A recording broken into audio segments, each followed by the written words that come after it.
사랑하는 여러분, 우리 하나님께서 여러분과 함께 하십니다.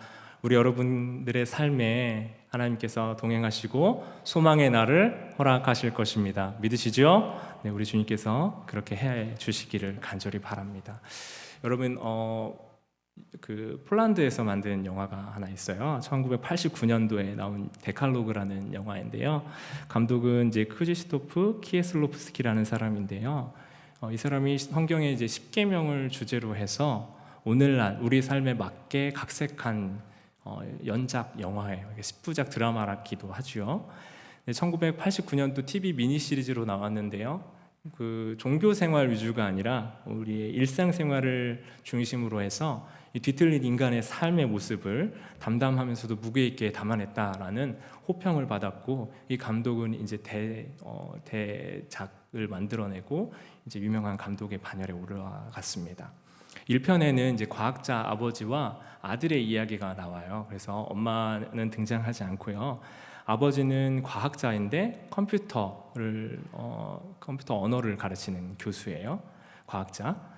이 컴퓨터에 의해서 계산할 수 있는 것만 믿는 이성적인 사람이에요. 아주 이성적이고 눈에 보이는 객관적인 것만 믿는다고, 신뢰할 수 있다고 말하는 사람이었습니다. 그 추운 겨울날 아들이 이제 스케이트를 아들에게 선물해 줬는데요. 스케이트 선물을 아들이 받으니까 너무 좋잖아요. 근데 추운 겨울날 그 호수에 얼음이 언 걸 보고 이제 나가겠다고 잔뜩 기대를 했어요. 근데 아버지가 컴퓨터로 지금의 온도와 그 여러 가지 상황들을 고려해서 얼음의 두께가 어느 정도 되는지를 계산을 해요. 그래서 계산을 해보니까 이 아들의 무게의 몇 배를 견딜 수 있다라는 답을 컴퓨터로부터 얻습니다. 그러니까 아들에게 그걸 얘기해주고 아들은 행복하게 잠이 들었어요. 근데 아버지는 뭔가 그걸 믿으면서도 불안해서 얼음의 그 지탱력이 어느 정도 되는지 실제 이렇게 발을 굴러서 가서 확인을 해보곤 합니다. 그리고 아들은 다음날 이제 신나는 마음으로 스케이트를 타러 갔어요. 자신감 있어 보였지만 실상은 두려워하기도 하고, 행복한 모습이었지만 실상 우리 비천한 모습이 그 안에 담겨 있었습니다. 이성적이고 신중한 모습이었는데 어떤 일이 일어났냐면요. 그 소방차가 갑자기 지나가요. 앰뷸런스가 지나가고, 그리고 이 이웃의 아낙네가 뛰어가면서 얼음이 깨졌다 하는 그 놀란 목소리로 이제 달려갑니다. 불안했던 그게 현실이 되어버렸어요. 아들은 차가운 시신이 되어서 돌아옵니다. 여러분, 우리 삶에도 불안을 해결하기 위해서 이 과학자 아버지가 이성, 과학, 그 자기가 믿고 신뢰할 수 있고 그것만 믿는다고 하는 어떤 것처럼 우리도 의지하고 믿는 대상이 있을 겁니다. 그것이 과학적 지성이든 이성이든 내가 의지할 힘이든 우리 불안감을 해소하기 위한 무언가를 우리는 자꾸 찾고 있다라는 거예요. 힘이 될 수도 있고요, 물질이 될 수 있고요, 나를 안전하게 해주고 안정감을 줄 수 있을 것처럼 우리가 믿고 신뢰하고 있는 어떤 믿음의 대상이 있다라는 거예요. 이 영화 데칼로그는요, 우리의 믿음의 기초, 반석이 하나님 아닌 다른 것에 두고 있으면서 우리가 1계명, 너는 나 외에 다른 신들을 내게 두지 말라 하는 말씀을 어떻게 어기고 있는지부터 해서 그 10가지 계명을 시리즈로 해서 한 편 한 편씩 그 우리의 어기고 있는 모습들을 보여주고 있는 연작 영화입니다.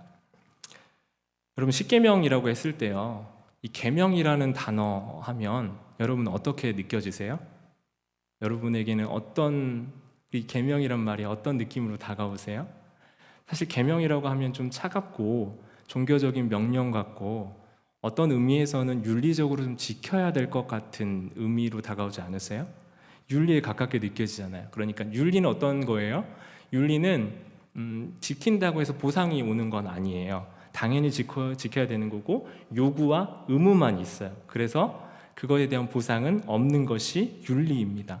지키지 않으면 부끄러워지니까 스스로의 힘으로 자꾸 지켜야 되는 거, 자력으로 지켜야 되는 게 바로 윤리와 같은 거예요. 그런데 여러분, 하나님의 말씀은요, 계명은요, 윤리가 아니에요. 우리 인간이 죄성이 있기 때문에 이 하나님의 온전한 법에서 자꾸 멀어지려고 하니까, 우리가 자꾸 그 사랑으로부터 멀어지려고 하니까 뭔가 도덕적으로 차갑게 느껴지는 게 이 계명입니다. 그런데 오늘 말씀 보면요, 우리 출애굽기 20장 1절부터 17절 사이에는 십계명이라는 단어가 나오지 않아요. 아마 성경의 표제 부분 있잖아요. 이거 타이틀 부분에 십계명이라 한 성경들은 있겠지만 1절부터 17절 사이에 십계명이라는 말은 나오지가 않습니다. 이 32장 가시면요, 28절에 십계명이라고 번역된 우리 성경에 처음 나오는데요. 그 말씀 뭐라고 나와 있냐면요, 원어를 직역해서 보면은 10개의 말씀들이라고 되어 있어요. 10개의 말씀들. 데칼로그라고 했던 말도요, 10가지의 말씀을 뜻하는 헬라어를 번역한 데칼로구스에서 나오는 말이에요. 그러니까 십계명이라는 말이 아니라 사실 성경 원문에 보면은 10가지 하나님의 말씀이란 뜻이 있어요. 여러분, 십계명 할 때 이제 이 말씀이 주어질 때 하나님의 위엄과 영광 가운데서 이스라엘 백성들에게 이 말씀이 주어지고 이스라엘 백성들은 어땠어요? 두려워하고 떨었잖아요. 그러니까 그런 장면에서 하나님의 말씀을 받다 보니까 우리가 무서움 가운데, 위험 가운데, 두려움 가운데 우리 말씀을 받은 걸로만 생각하지만 사실은 이 전체적인 맥락은 하나님께서 이스라엘 백성들과 소통하고 있어요. 하나님과 이야기를 나누고 계시고요, 말씀해 주시고 그들과 조약을 맺으시고 언약을 맺어가시는 과정이지, 일방적으로 무섭게 나타나서 너 이거 해! 하고 강력하게 이 무서운 윤리를 주시는 모습이 아니셨다라는 거예요. 그러니까 우리 십계명 볼 때요, 우리는 차가운 명령의 이미지, 윤리적 차원이 아니라 하나님께서 우리를 사랑하시고 언약을 맺으시고 우리가 어떻게 살았을 때 선하고 아름답게 살 수 있는지, 무엇이 복되고 그른지를 우리에게 알려주시기 위해서 이 말씀을 주셨다라는 것을 기억해야 됩니다. 그래서 오늘 말씀 제목이 뭐냐면요, 10가지 사랑의 말씀이라고 정했어요. 무슨 말일까요? 차가운 말씀이 아니라요, 강력한 뭔가 조약을 맺어서 우리를 옥죄려고 하는 말씀이 아니라 우리를 사랑하셔서 주시는 사랑의 말씀, 하나님의 말씀이다라는 거예요. 출애굽기 20장 2절 말씀 같이 한번 보시겠어요? 나는 너를 애굽 땅 종되었던 집에서 인도하여 낸 내 하나님 여호와니라 라고 말씀하면서 십계명 주시거든요. 여러분, 하나님 말씀을 주셨을 때 자기가 어떤 분이라고 말씀하셨어요? 이스라엘을 애굽에 종되었던 곳에서 꺼내서 자유롭게 해주었다라고 말씀하시거든요. 자, 그런데 하나님이 그들을 자유롭게 해주신 하나님이고 자유롭게 되기를 원하시는 거지, 억지로 무슨 계명을 주어가지고 우리를 옥죄게 하고 강제하게 하려고 이 말씀을 주었다라고 말씀하시면서 나는 너희를 인도하여 내서 자유롭게 한 여호와다라고 말씀하는 게 맞을까요? 그렇지 않다는 거죠. 하나님께서 이스라엘 백성들을 끄집어내서 자유롭게 하게 하시기 위하여 그들을 애굽에서 종되었던 그들을 꺼내내셨고, 그리고 이 말씀을 주신 것도 그 자유케 하신 여호와 하나님께서 우리에게 자유를 주시기 위하여 주신 말씀이다라는 거예요. 그러니까 오늘 우리 말씀 받을 때 이 십계명을요, 말씀의 맥락에서 받는 것이 우리가 더 이 하나님의 말씀을 잘 이해하게 합니다. 도덕과 윤리가 아니라요, 말씀으로서 하나님이 우리에게 주신 소망의 말씀이다라는 거예요. 제 아내가 지난주 저한테 그런 충격적인 말을 했는데, 저에게 생긴 건 새님인데 생각보다 활동적이라고 얘기를 하더라고요. 여러분도 동의하시는지 웃음인 거예요 지금? 여러분이 뭐 칭찬인지 욕인지 잘 모르겠는데, 네, 여러분, 제가 이렇게 보이는 것처럼 제가 사실은 도덕 교생 선생님 출신이에요. 그래서 이제 교재기수까지 하고는 뭐 선생님은 안 되었지만, 아무리 생각해봐도 여러분, 제가 도덕 선생님이 된 것보다 이 하나님 말씀 전하는 삶이 저는 훨씬 더 행복한 것 같습니다. 뭔가 의무를 넘어서 진짜 자유가 있고 행복이 있는 이 하나님의 진리의 말씀을 전한다는 것이 저에게 얼마나 큰 기쁨인지 몰라요. 십계명은요, 여러분, 우리에게 이 도덕을 가르치듯이 하나님께서 윤리와 명령으로 우리를 제한하려고 주신 말씀이 아니라요, 우리를 자유롭게 하고 정말 우리답게 살게 하시려는 하나님의 진리의 말씀이시다라는 거예요. 자, 우리 십계명을 이렇게 어떤 의미인지를 우리가 봤다면 그 내용이 어떤 내용으로 구성되어 있는지 한번 봐야 되잖아요. 십계명은 2개의 돌판으로 되어 있어요. 하나의 돌판, 또 다른 돌판, 이 둘로 나눠져 있기 때문에 우리가 일반적으로 생각할 때는 어떻게 생각하냐면 1부터 몇 가지 계명씩 나눠져 있어야 돼요? 5가지씩 나눠져 있을 것 같잖아요. 그런데 학자들은 보니까요, 학자들의 연구에 따르면 아마 십계명에는 1에서부터 4까지의 계명과 5부터 10가지 계명, 4가지와 6가지로 나눠져 있었을 것이다 라고 봅니다. 왜요? 1부터 4 계명까지는요, 하나님과 우리와의 관계에 대한 거예요. 그리고 5부터 10계명까지는, 10번째 계명까지는 뭐냐면 바로 나와 이웃과의 관계에 대한 말씀인 거예요. 자, 그래서 예수님께서 이 10계명의 말씀, 우리가 무슨 계명 지켜야 됩니까? 라고 물어보는 그 질문에 마태복음 22장에서 뭐라고 얘기하셨어요? 2가지로 하나님 사랑, 이웃 사랑, 이 2가지로 요약해서 말씀해 주셨잖아요. 우리에게 주신 말씀은요, 이 계명, 하나님과의 관계, 사람과의 관계에 대한 말씀이에요. 우리에게 주신 말씀으로서의 10계명은 결국 그래서 뭐냐면요, 관계에 대한 말씀이다라는 거예요. 말씀을 주신 하나님과의 관계, 또 그리고 그 말씀을 받은 우리가 살아낼 이웃과의 삶의 관계, 이 2가지 관계에 대한 말씀이 바로 십계명이라는 겁니다. 여러분, 다큐멘터리를 제가 지난주에 하나 봤는데요, 안녕히 계세요 하나님이라는 기독교 다큐멘터리예요. 그 내용이 뭐냐면, 교회에 애정은 있는데 교회에 어떤 상처를 받아서 떠난 사람들의 인터뷰가 주로 구성되어 있는 다큐멘터리였습니다.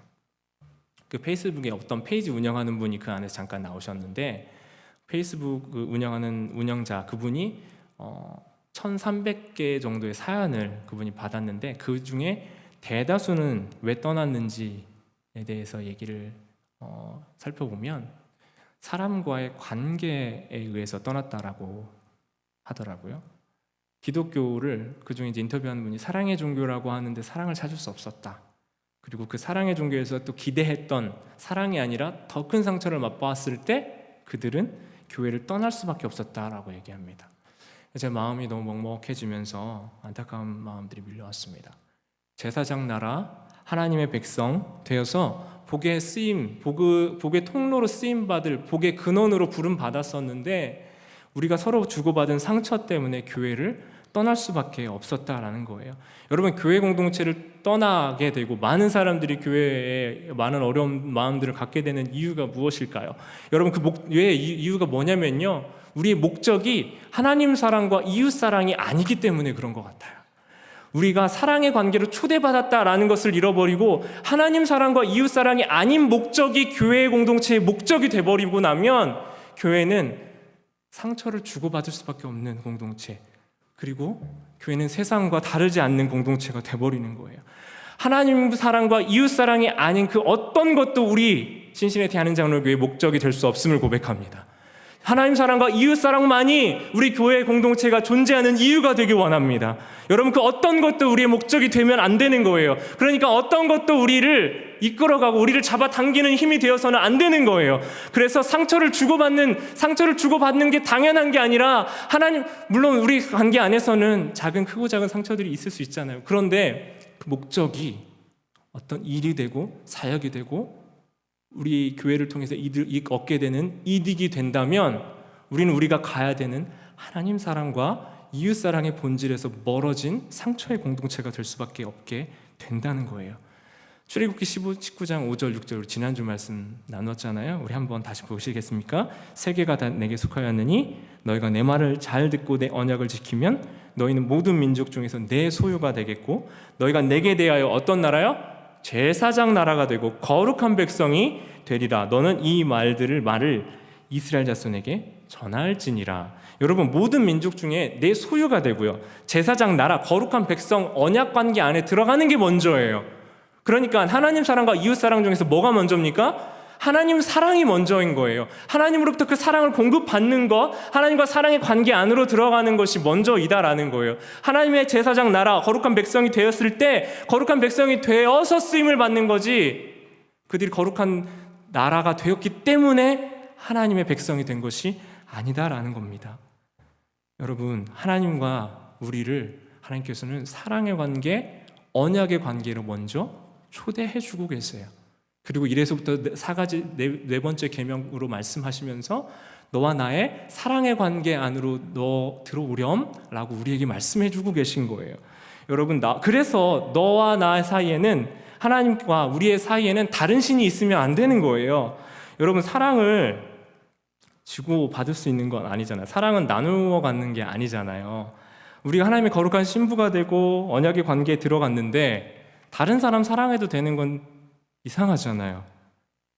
그래서 네 하나님 여호와는 어떤 하나님이라고 5절에서 말씀하세요? 질투하시는 하나님이라는 거예요. 우리와 하나님과의 관계가 어떤 관계냐면 사랑의 관계 안으로 들어간다는 거예요.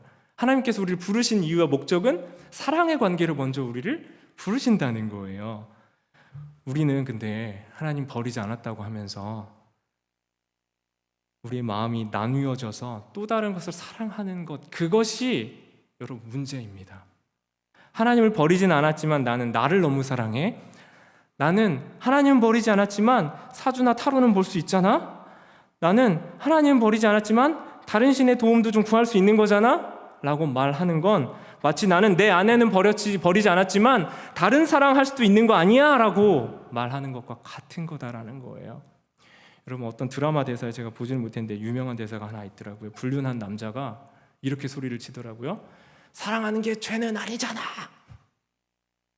죄예요, 아니에요? 죄입니다. 사랑 여러분, 종교개혁자 루터가요, 다른 모든 계명이 이 첫 번째 계명의 부가문이다라고 했어요. 이 1계명이 모든 계명의 뜻을 완성하는 열쇠라고 했어요. 무슨 말이에요? 하나님과 우리를 사랑의 관계로 하나님께서 부르셨다라는 거예요. 첫 계명을 어기기 때문에 다른 9가지 계명을 다 어긴다고 봤어요. 여러분들 이해가 가시고 동의가 되세요? 다른 모든 계명이 어겨지는 이유는 뭐예요? 하나님과 사랑의 관계에 들어가 있지 않았기 때문이에요. 다른 죄를 짓는 이유는 첫 번째 계명인 하나님이 내게 먼저 내 주님, 내 하나님이 아니시고 하나님과 사랑의 관계가 아니기 때문에 두 번째부터 10번째 모든 그 계명을 지키지 못하게 된다는 겁니다. 그런데 여러분, 하나님과 이스라엘이 이렇게 언약을 맺었잖아요. 우리 19장, 20장에 하나님과 이제 약속하고 하나님 백성 되기로 언약 맺었죠. 그 전까지는 사실 이스라엘 백성들이 불평하고 이렇게 하나님께 원망했어도 하나님 징계하지 않으셨어요. 그냥 필요한 것들 다 채워주시고 그래, 이렇게 너희 어려운 거 문제들 해결해 줄게 라고 말씀해 주셨습니다. 그런데 이제 이 약속을 맺은 뒤부터는 또 민수기에 가서 보면요, 하나님은 이스라엘 백성들을 징계하시고 혼을 내시기도 합니다. 그렇다면 여러분, 이런 질문 생기죠.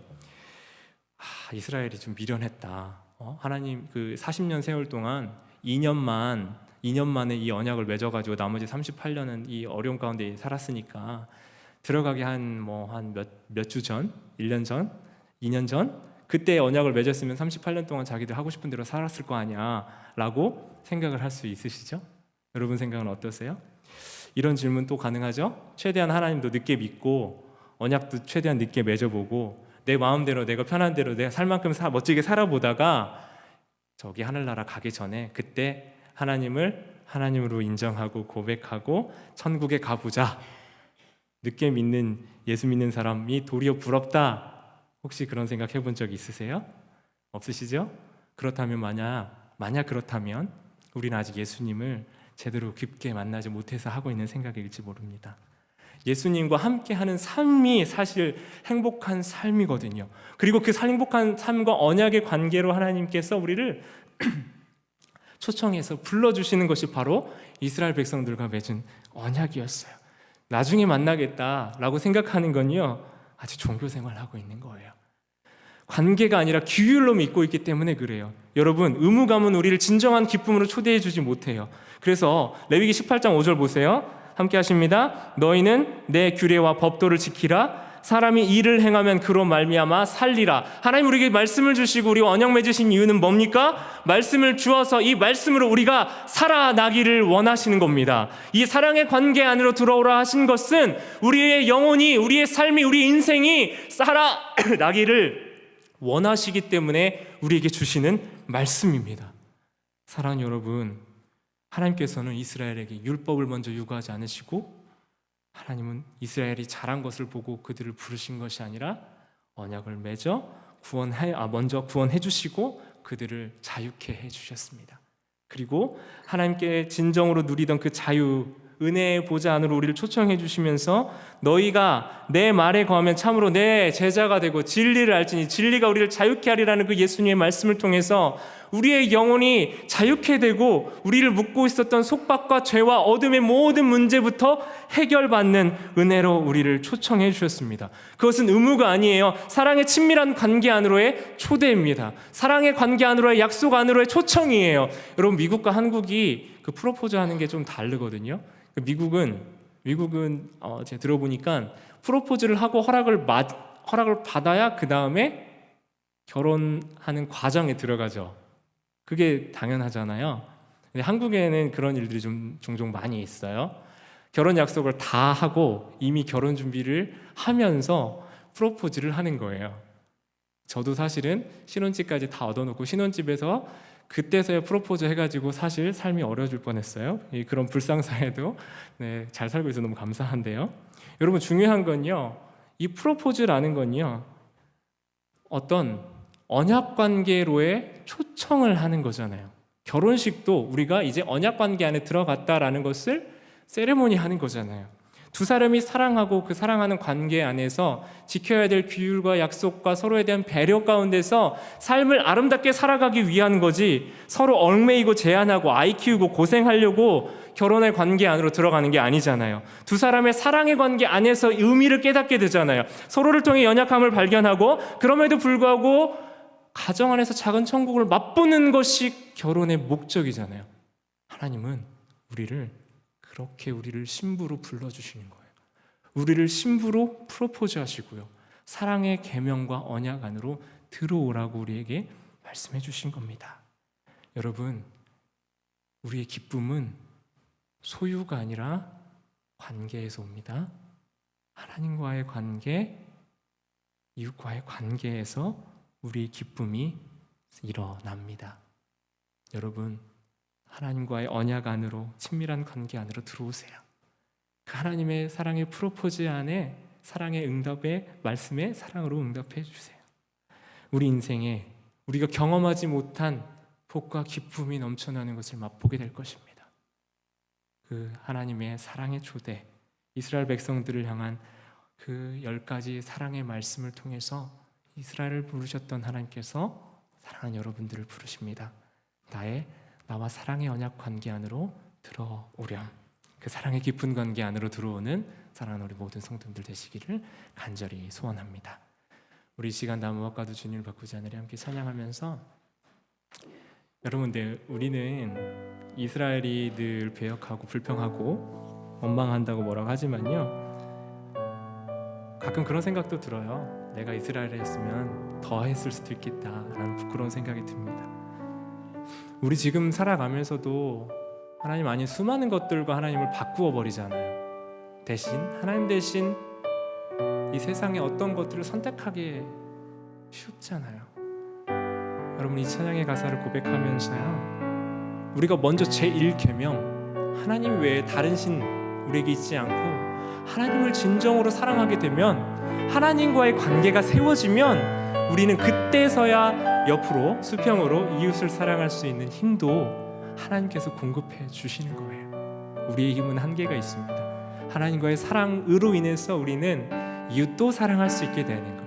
그러니까 하나님 사랑이 먼저예요. 하나님 사랑을 받아 누리시는 게 먼저예요. 이 시간에 찬양의 고백으로 함께 하나님 앞에 그 마음 가지고 나아갑시다.